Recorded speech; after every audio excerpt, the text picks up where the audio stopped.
Hello guys, welcome back sa aking YouTube channel. This is Jorgellen BM.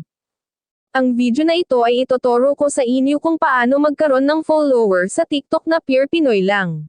Huwag mo na kalimutan mag-like, subscribe at mag-click the multiplication bell para lagi ka updated kapag meron tayo video i-upload. Buksan muna natin yung TikTok apps or TikTok account.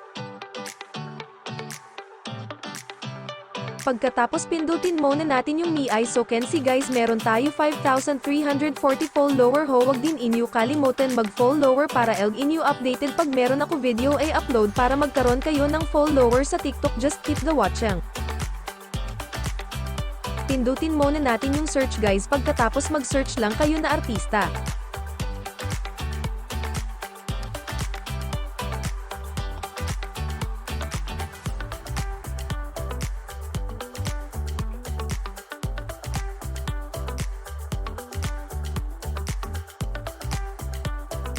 May dalawa lang tayo gagawin para makakuha ng followers dito. Ang una natin gagawin ay pindutin muna natin ang followers.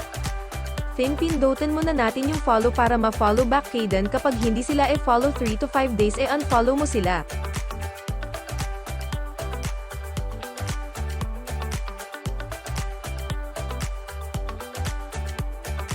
Pindutin muna natin yung video or pumili ka ng video. Then pindutin muna natin yung comment section, tin heart mo lahat na nagko-comment. Ang purpose pag-react sa comment section ay para mapansin ang yung TikTok account para ma-follow ka nila.